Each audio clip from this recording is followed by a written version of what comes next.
witnessing communal riots. We're witnessing pogroms. We're witnessing systematic uh, uh, violence, mass violence, planned and executed against minorities with the active connivance and complicity of state authorities. Having uh, been in the civil service myself and handled more riots than uh, I would need to for many lifetimes. Uh, so the first major lesson that I think that I wanted to just bring here was the fact that these are not riots. These are state-sponsored, state-enabled at least massacres. Because if the state chooses, no riot can go on for more than a few hours. The second major lesson that we've learned is about the suffering that these acts of mass violence create, which, as I said, uh, for the victim never go away, and they in fact deepen, they fester, they get even more complex. The third major feature that I'd quickly like to point out is the systematic, comprehensive failures of reparation. The idea of reparation, the idea that the state and people join hands to rebuild the lives of those who were attacked, has been lost in many ways. But in that, I think Gujarat started a trend which I also see now in Assam, which is of economic and social boycott being systematically. So not only are people not helped to rebuild their lives, but they're actively blocked by social organization. And in the Bodo areas now, they actually have posters saying that 10,000 rupees will be fined if anybody employs a Muslim, a Bengali Muslim, etc., etc. So that's, and the last major feature of these episodes is the systematic subversion of justice, and the fact that many of us would assume that justice fails because justice fails for disadvantaged people in general. But it is not simply a failure of justice, it is an active, systematic subversion of the whole legal justice process, no less systematically planned than the massacre itself. So starting from the fact that you systematically ensure that the FIRs don't mention who the accused are, they don't, you talk about anonymous mobs, and you don't mention the witnesses, to the whole subsequent processes of subversion through the processes of investigation, charge sheet, prosecution, trial, appeal. We see justice being systematically subverted.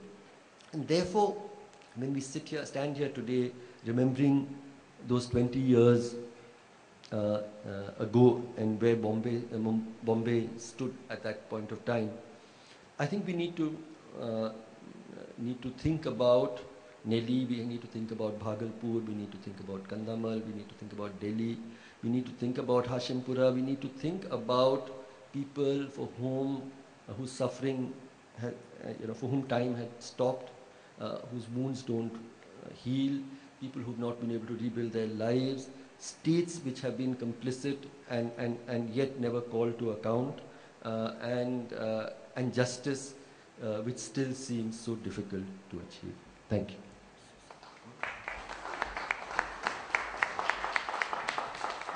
Dr. Amarjit Singh Narang, just one thing. Khushwant Singh had to flee to the Swedish embassy in '84, and Justice S.S. Chadda of the Delhi High Court was not safe in his own home, so he had to go to the High Court premises. And I just wonder if a question that Dr. Narang would like to address is that if some justice had come to the widows and survivors of Tilak Vihar, would the addiction to drugs have been somewhat less? Dr. Narang. Thank you, Tista. Let me start first appreciating this meeting for two reasons. One is this, that in general, all problems have remained so far community-based. If violence is against Muslims, then Muslim community feels the victimization. In 84, when it was against Sikhs, Sikh community felt victimized, and then it has been happening in Christians. Or it is left only for the human rights activists that something has gone wrong. Otherwise, communities themselves feel that this is their concern, not our concern, forgetting that ultimately we all are minorities, and if one is not safe, other is also not safe. So here is a case then where sister has taken a care.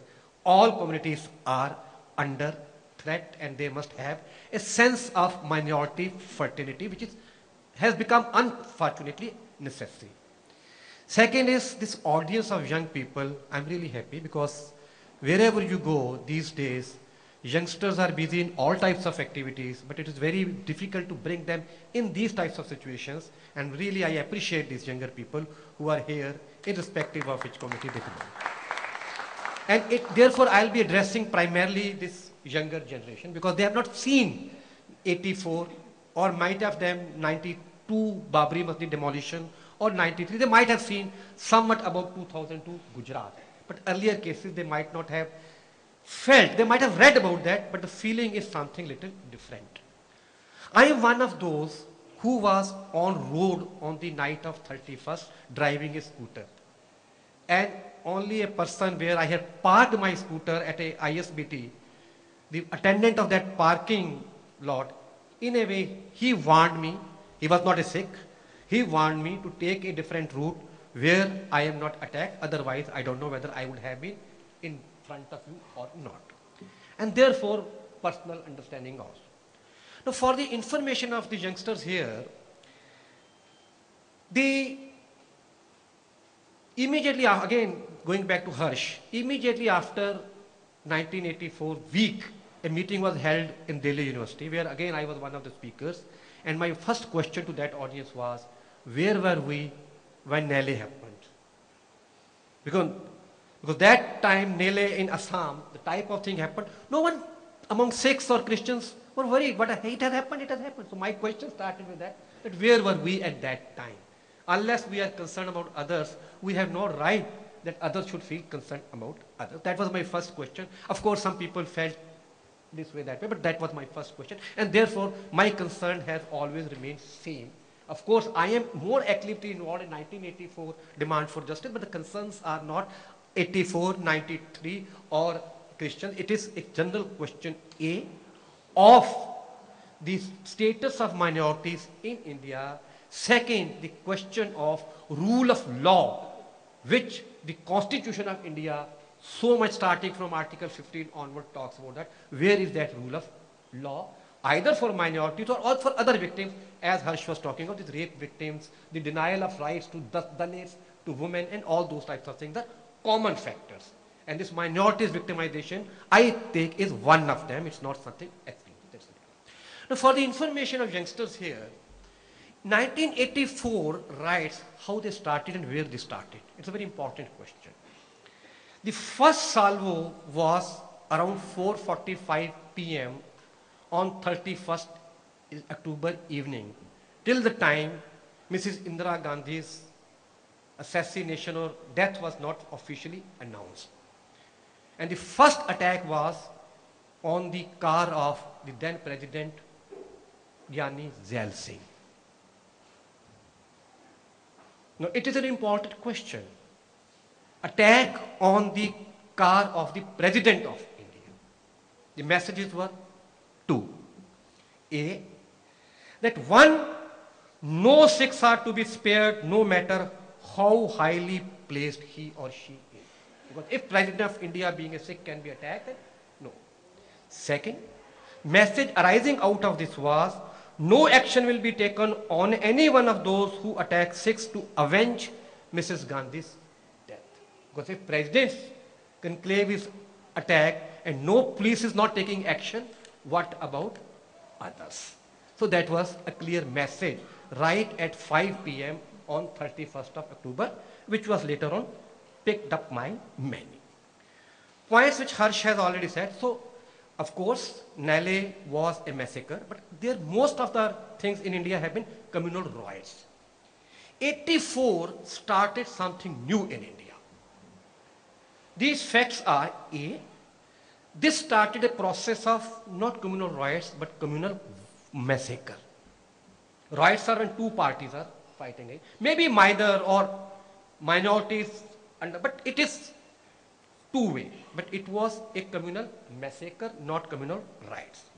Second, again to which Harsh has given a hint, it was either state-supported or